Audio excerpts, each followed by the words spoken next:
Itu kalau dulu berjuang untuk kemerdekaan melawan penjajah, sekarang jelas penjajahan ekonomi dimulai kalau Omnibus Law ini diberlakukan. Omnibus Law adalah penjajahan ekonomi model baru kan? Model baru, gaya baru, Gaya baru. Jadi harus Bapak-bapak dan ibu-ibu DPR, Anda ini kan dipilih oleh rakyat, oleh masyarakat, salah satunya elemen buruh ya kan ya? Ya. Kenapa Anda injak-injak mereka ini?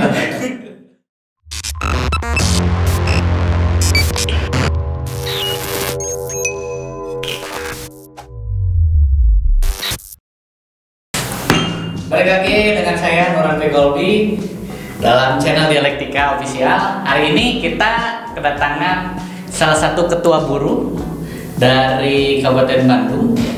Nah, pembahasan kita sebetulnya masih seputar tentang buruh, wabah, dan bagaimana perhatian dari pemerintahan. Nah, kita sudah kedatangan dari salah satu ketua buruh, SPSI Kabupaten Bandung. SPSI Kabupaten bareng Kang Uben. Ya. Kang Uben apa kan? Kang Uben Bundara. Nah, Yunara. Nah, Kang Uben Yunara. Nah, kawan-kawan Dialektika, hari ini saya nggak lupa buat kawan-kawan yang suka kaos, kita juga di-endorse sama Galeri Print ID Official, bisa cek IG-nya, nanti kita ada di deskripsi. Nah, sebelum kita bahas jauh lebih tentang bagaimana posisi di tengah-tengah wabah terhadap kawan-kawan pekerja, kan gimana dulu kan kabarnya kan? Sejauh ini sehat? Baik, alhamdulillah sehat. Sehat ya, tidak positif dan negatif ya. Bukannya kita agak musuhan ya, cuma ini kita ikuti anjuran dari pemerintah, physical distancing, jaga jarak 1 meter. Nah, tidak masalah. Nah, jadi nggak masalah. Nah, kemudian Kang, sebetulnya di Kabupaten Bandung sendiri ini kan di tengah-tengah wabah, ini kan banyak pekerja yang di off-kan gitu, mau itu di PHK di rumah, ada yang lain. Ada keluh kesah nggak sejauh ini akan selaku ketua serikat pekerja dari kawan-kawan buruh? Ya, sebetulnya begini, bukan keluh kesah lagi. Bukan keluh kesah lagi, lebih dari itu. Lebih dari itu. Bahkan mungkin yang masuk ke kita itu kurang lebih 10.000 karyawan yang dirumahkan dan di PHK itu sudah mengadu ke kita. 10.000. 10.000. Dan yang baru tertangani oleh kita itu sekitar 4.000-an. Dan itu baru 4.000. Dan kita targetkan di minggu ini sudah selesai persoalan-persoalan yang menyangkut buruh yang Kabupaten Bandung. Jadi dengan mewabahnya corona COVID-19 ini, COVID-19 ini, pertama kita kan di luar kemampuan kita. Betul. Dan kita juga memang mengakui bahwa virus COVID-19 ini sangat berbahaya. Akan tetapi khusus di Kabupaten Bandung, COVID-19 ini tidak terlalu signifikan untuk gangguannya untuk sementara ini. Tidak begitu signifikan Kabupaten Bandung. Tidak. Tapi kan Kabupaten Bandung masuk ke tawaran untuk diajukan PSBB kan? Nah, itu kan ada beberapa kecamatan yang berbatasan dengan Kota Bandung, Bandung Barat, Sumedang, dan Cimahi. Nah, di perbatasan itu diberlakukan PSBB. Di salah satunya Kabupaten Bandung. Salah satunya yang kecamatan yang berbatasan. Dengan Artinya berapa kecamatan kira-kira di Kabupaten Bandung? Menurut informasi yang terima itu 7 kecamatan. 7 kecamatan yang berbatasan dengan Kota Bandung, Cimahi, Bandung Barat, dan Sumedang. Oh iya. Nah, cuman dampaknya karena ini adalah wabah ini adalah mendunia.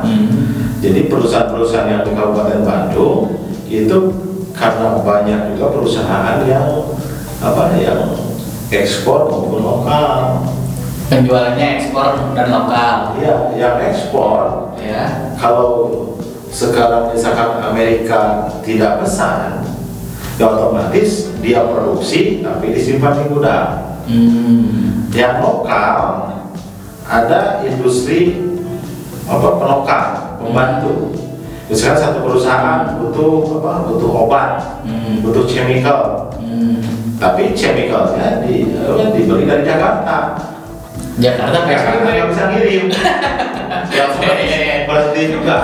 Jadi satu sama lain bingung gitu. Ya, walaupun Kabupaten Bandung tidak misalkan tidak dikeluarkan PSBB, tetap aja akan berhenti pabrik karena industri pendukung lainnya juga itu berhenti. Nah itu masalah bagi perusahaan. Masalah perusahaan dan masalah karyawan juga. Nah, begitu operasional pabrik tutup, di Kabupaten Bandung ya yang karyawannya sedikit, rata-rata di atas 500. Di atas 500 ya banyak. Satu pabrik itu yang saya tangani sekarang aja udah ada 1.300 satu pabrik. Satu pabrik 1.300 karyawan. Iya, dan mulai hari Senin itu adalah hari ini. Semua 1.300 nya. Wow, gede banget. Satu pabrik, belum pabrik yang lain. Yang anu itu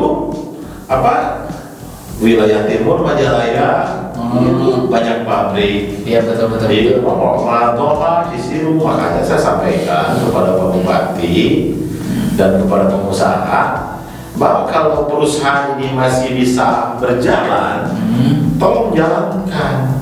Tapi dengan catatan bahwa standar kesehatannya itu harus mumpuni. Bagaimana mumpuni? Ya mumpuni menurut ahlinya, ahli kesehatan. Kalau kita kan diburu, kalau kita kata kita layak, belum tentu kan menurut orang dinas kesehatan. Jadi harus dihadirkan orang dinas kesehatan ke yang minimal dengan puskesmas setempat berkoordinasi. Sejauh ini Bupati sudah ada hal yang dilakukan oleh Bupati? Surat edaran kemudian atau apa? Responnya cukup positif. Apa itu? Jadi kalau memang perusahaan itu bisa berjalan saja. Dan itu sudah mulai kalau perusahaan bisa berjalan saja. Standarnya apa? Standarnya ya satu, berarti industri penopangnya masih ada stok. Masih ada stok kan? Stok. Misalkan stok untuk 3 bulan ke depan masih ada. Daripada di stop sekarang biar jalan saja. Nanti setelah 3 bulan nanti aja pikiran lagi. Betul. Nah, sekarang bagi perusahaan yang tidak bisa jalan karena penyuplainya tidak ada. Ya stop, tapi bagaimana nih dengan upahnya, upah karyawannya? Betul. Maka insya Allah kita akan secepatnya minta kepada Bupati bahwa upah untuk buruh itu ditentukan saja oleh Pak Bupati persentasenya. Karena sampai saat ini banyak juga perusahaan yang tidak mau membayar upah buruh. Tidak mau bayar upah buruh selama dirumahkan. Dan banyak juga perusahaan yang mau PHK karyawan, pesangonnya nanti setelah beres pengadilan banyak juga. Bukankah urusan pesangon, PHK itu kan dilindungi oleh undang-undang ketenaga kerjaan kan? Nggak bisa sembarang. Betul. Cuma kita kan dengan perusahaan, misalnya ini satu perusahaan nih PHK karyawan. Kita ada namanya bipartit dengan perusahaan. 3 kali di perusahaan kita negosiasi ya dengan perusahaan bipartit. 3 kali. Tidak ada titik temu dengan pengusaha, minimal 3 kali. Nah itulah di dinas kan. Di dinas mediasi perantara oleh dinas tenaga kerja. Terus setelah itu keluar anjuran. Kalau anjuran itu diterima dan ditolak oleh masing-masing pihak, tidak ada titik temu. Masuk ke pengadilan industrial, ke PHI. PHI kita bersidang di PHI berapa lama? Mungkin kurang lebih 1 sampai dengan 2 bulan sampai dengan putusan. Nah setelah itu kalau mereka tidak menerima, pengusaha tidak menerima, menolak, tidak ada titik temu. Nah itu ke Mahkamah Agung, ini putusan Mahkamah Agung. Jadi dari proses hari ini mediasi, dinas hari ini bipartit, terus bipartit di dinas, naik pengadilan, bahkan Mahkamah Agung. Setelah Mahkamah Agung mau sita eksekusi itu berapa lama? Tahunan. Bisa sampai tahunan. Bisa kurang lebih ya. Paling cepat itu yang kita tangani kalau masuk Mahkamah Agung itu 1,5 tahun rata-rata. 1,5 sampai 2 tahun. Nah, dengan dasar itu makanya sekarang jangan berpikir lagi mengenai substansi perundang-undangan yang berlaku. sekarang itu dengan hati nurani pengusaha. Bagaimana ini? Hai para pengusaha, di mana hati nurani Anda dalam kondisi COVID-19 ini? Mereka makan apa? Ya, kita mengetahui pengusaha pun sulit saat Betul, ini. karena COVID-19 itu Ya. dari hulu ke hilir menampakkan kata-kata gitu. Tapi Ya. tidak sesulit buruh atau pekerja. Ya, Mungkin kalau buruh pas begitu gajian habis, benar nggak? Nanti. Kemarin-kemarin habis. Tapi kan kalau pengusaha biasanya punya aset. ya intelijensi untuk kampungnya lebih tinggi. Oh iya. Masih punya cadangan lah untuk 4 atau 5 bulan ke depan. Bahkan bertahun-tahun tuh masih punya cadangan. Kalau buruh, Memang ada pengusaha juga yang ke saya uang nggak punya, betul. aset banyak, dijual ada yang mau beli. Oh iya. Bagaimana? Iya. Serba salah ya. Serba salah sekarang ya. Iya, betul. Jadi memang kita mau bagaimana ini? Kan nggak mungkin juga buruh digaji sama aset. Tidak. Mau beli beras nanti saya nunggu Pakai aset kan nggak mungkin. Nah satu-satunya cara adalah bagaimana sinergitas antara pengusaha, pekerja dan pemerintah. Oh iya, 3 unsur ini harus kerjasama ya kan? Ya, kalau masyarakat biasa itu kemarin kan dapat bantuan langsung dari pemerintah. Udah turun belum buat kawan-kawan buruh? Nah, saya justru ini yang mau saya sampaikan. Wah, coba sampaikan kan? Itu kan dari pemerintah mau ada bantuan Dari provinsi 18 T, dari pusat 400 T. Iya. Nggak dapat apa-apa. Jadi kan saya sampaikan buat kawan-kawan, sebelumnya kita podcast dengan anggota Dewan DPR RI. Dikucurkannya APBN 400 T sekian. Iya. Dan dikucurkannya 18 T sekian dari Pemprov Jawa Barat. Betul. Dan 5 T-nya dari Pemprov Jawa Barat adalah bantuan tunai langsung. Sejauh ini dari kawan-kawan buruh sudah ada yang menerima. Nah, bantuan tunai langsung dari pemerintah provinsi kan ini posisinya dalam posisi statusnya dirumahkan dan baru di PHK. Jadi tidak serta-merta dapat, bahkan kita tadi juga ada laporan dari teman-teman kita, orang lain katanya sudah didaftar KTP-nya ke Pak RT, Pak RW, bahkan ke desa, buruh itu dilewat. Kenapa dilewatkan? Karena posisinya dianggap masih mampu untuk hidup mungkin 1 atau 2 bulan ke depan, padahal udah morat-marit saat ini begitu. Oh, padahal sudah dirumahkan, padahal sudah dirumahkan. Di rumah kan sudah tidak dapat apa-apa, perhatian pemerintah juga PHT tidak dapat. Nah, kita yang diinginkan kepada pemerintah, ya kalau boleh ya stimulus untuk para pekerja itu jangan lewat dinas sosial, Tapi lewat dinas tenaga kerja saja, dia langsung sampai PLT-nya kepada pekerja buruh. Kan yang tahu itu dinas tenaga kerja sama serikat pekerja, sama Apindo. Jadi kita ada di tingkat kabupaten itu ada perwakilan perwakilan pengusaha, perwakilan pemerintah, perwakilan pekerja. Itu disebutnya tripartit. Dari sana layaknya berapa sih untuk pekerja yang sekarang mendadak miskin karena PHK? Berapa layaknya? Misalkan taruh 1 juta misalkan per kepala keluarga. Dan itu tinggal dibagikan saja. Kabupaten Bandung kurang lebih 400.000 tenaga kerja. Anggap aja yang di PHK dan sekarang itu masih dirumahkan, anggap aja 50.000 orang. Ya 50.000 lah kali itu. Tapi kan semua sebentar lagi terdampak semua. Ya semuanya harus dapat. Nah bagaimana? Atau juga bisa saja kan sekarang pengusaha lagi ketar-ketir nih. pengusaha menghadapi gajian dan THR. Kebanyakan THR. Bagaimana pemerintah memberikan bantuan dulu nih, pinjaman kepada pengusaha untuk bayar THR.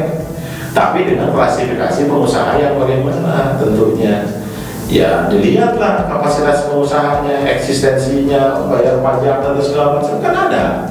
Jadi ada pilihan-pilihan dari pemerintah untuk memprioritaskan pengusaha. Kalau dari kabupaten sendiri kan sudah ada bantuan belum buat masyarakat? Tadi kan saya ulas dari pusat sudah, anggaran sudah dibentuk sekian, dari provinsi sudah, dari Kabupaten Bandung sendiri sudah.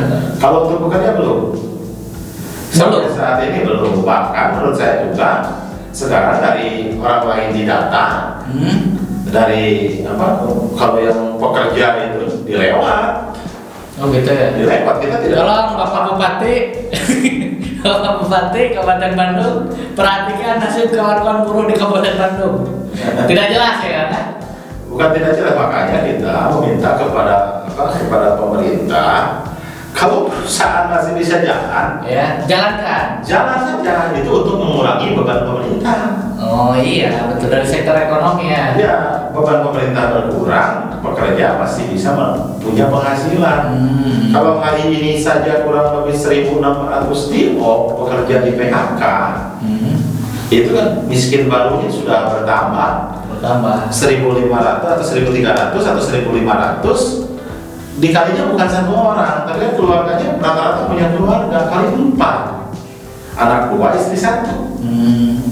Apalagi kalau istrinya 2, anaknya 4 kan bahaya. Waduh, yang istrinya 2 ini. Tapi apa benar angka perceraian bertambah gara-gara begini? Nah kalau itu saya tidak Karena kan ini dampak sistemik, kesehatan, ekonomi sulit, pendapatan keluarga kurang, si suami tidak dipercaya, tidak bisa bekerja. sebetulnya itu kan pasti ya, pasti itu ada dampak lah ya. Siap-siap pengadilan agama, Anda akan mendapatkan job yang banyak pasca COVID-19. Ya sekarang pengadilannya ditutup kan ya, Pengadilan online. online ya. Online. Tapi putusan pengadilan untuk itu bisa online gitu?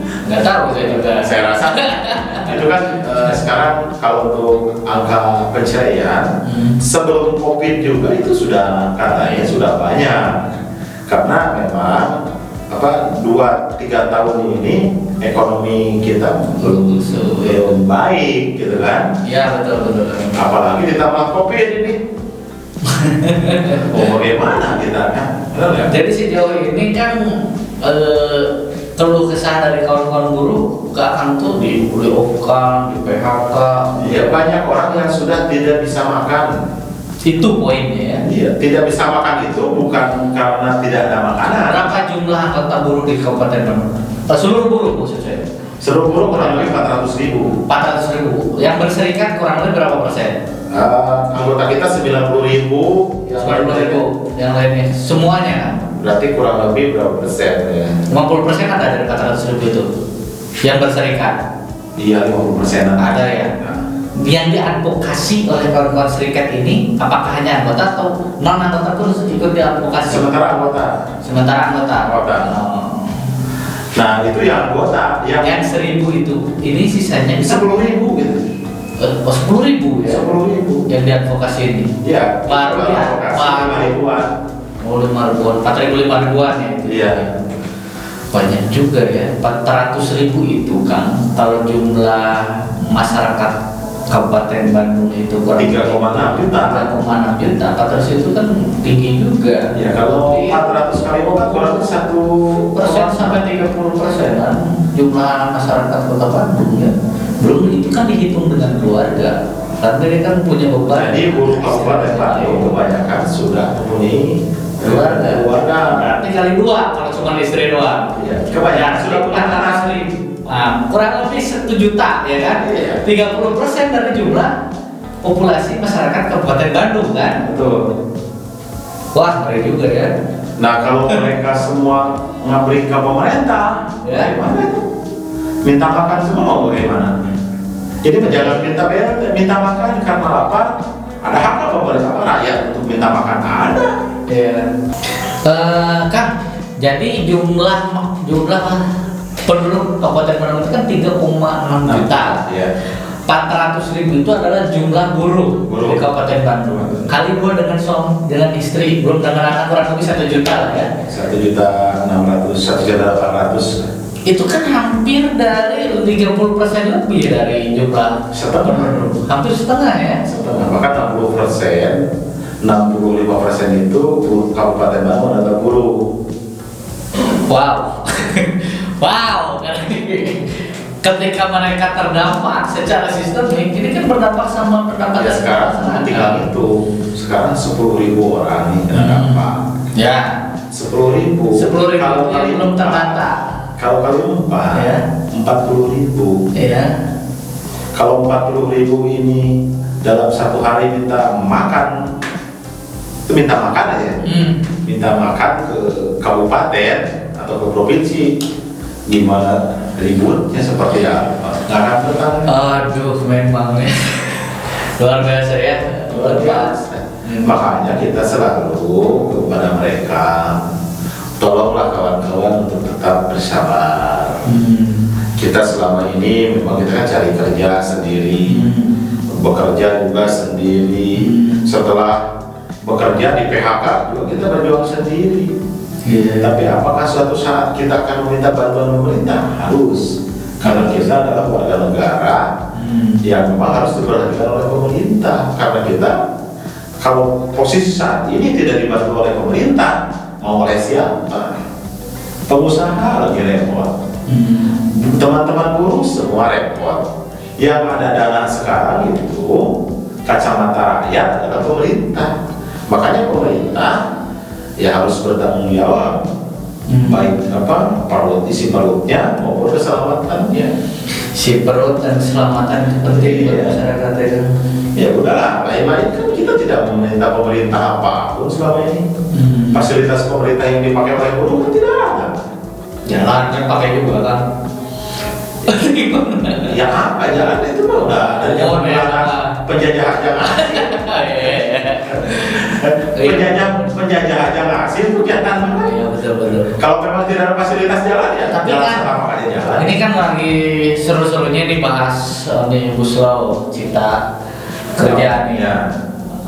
Persoalannya sekarang kan para buruh banyak yang protes. Khususnya saya lihat dari semua serikat buruh yang ada kan nggak ada yang sepakat tuh kayaknya semua menolak gitu. Serikat buruh maksudnya. Betul. Apa yang jadi persoalan itu? Omnibus Law ini adalah kebijakan pemerintah yang sama sekali tidak memperhatikan nasib buruh, nasib pekerja. Omnibus Law tidak memperhatikan nasib pekerja. Tidak ada di sana. Yang ada aja malah mau dilucuti, mau diambil oleh pemerintah. Contoh masalah upah nih. Upah. Di dalam Omnibus Law, UMK itu adalah UMP. Upah minimum itu ya? Iya, upah minimum kabupaten kota itu adalah UMP. Bayangin nih, UMK, upah minimum kabupaten kota itu adalah UMP. Jadi kalau sekarang upah kota Bandung 3,6 juta, ya. Upah kabupaten Bandung 3,1 juta sekian. Ya. Nah, UMP-nya itu adalah upah terendah di kabupaten kota se-Jawa Barat paling rendah 1,8 di kabupaten di Jawa Barat UMP-nya 1,8.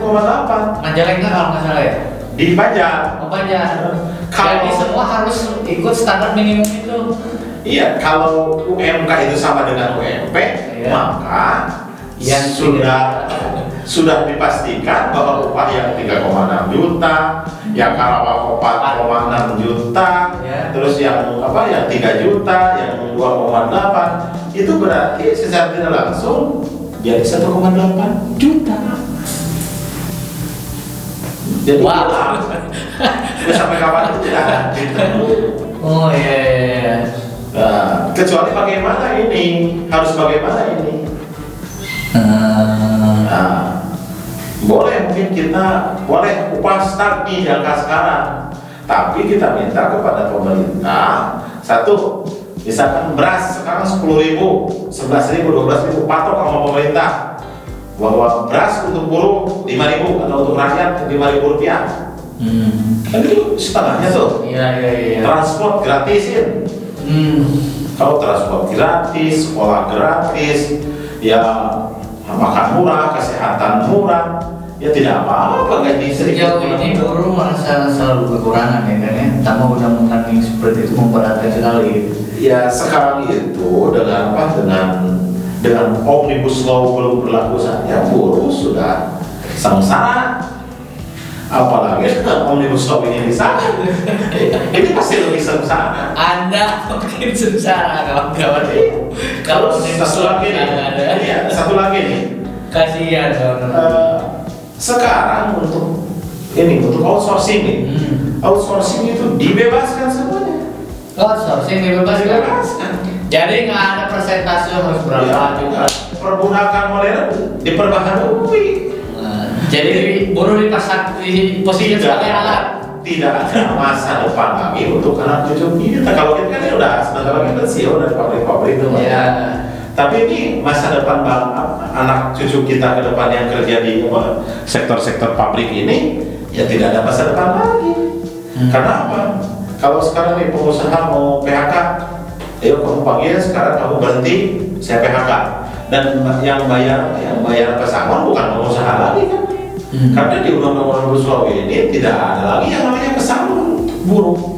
Yang pensiun tidak ada untuk pensiun segala macam, nggak ada.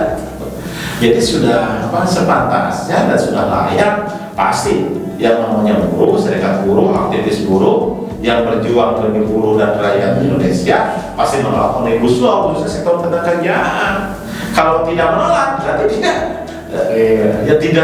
tidak turut serta berjuang untuk anak cucu. Kalau dulu berjuang untuk kemerdekaan orang penjajah, sekarang jelas penjajahan ekonomi dimulai kalau Omnibus Law ini diberlakukan. Omnibus Law adalah penjajahan ekonomi model baru kan? Model baru, gaya baru. Jadi itu harus peka DPR, harus mengerti, harus bapak-bapak dan ibu-ibu DPR. Anda ini kan dipilih oleh rakyat, oleh masyarakat, salah satunya elemen buruh ya kan ya? Ya. Kenapa ada injak-injak mereka gitu? Ya, sekarang kan kita diinstruksikan tanggal 30 April itu dalam masa PSBB ini kita akan aksi. Akan aksi kah? Akan aksi. Dalam masa PSBB ini Ya. di pusat? Di pusat. Tanggal 30 April. Itu kan dengan berbagai macam resiko. Dan resiko itu sudah kita perhitungkan. Tidak apa-apa. Sekarang kan yang meninggal membela kemerdekaan dulu, mereka tidak pernah menikmati. Merdekanya Indonesia kan tidak menikmati kan, dia sebagai pejuang kan memerdekakan Indonesia. Nah kita kalau Omnibus Law ini adalah menjadi gaya penjajahan, gaya baru, gaya perjuangan baru bagi kawan buruh. Ya kita harus berjuang semaksimal mungkin walaupun di tengah COVID-19 ini luar biasa perjuangan buruh. Ya kita mesti semangat karena kita memang dilahirkan dari buruh. Kita kan bukan dilahirkan dari anak menteri, anak presiden, kan bukan. Jadi nasib bukan ditentukan oleh nasab, bukan, tapi nasib ditentukan oleh kasab ya. Kalau orang mau tahu kasab itu perjuangan ya kan?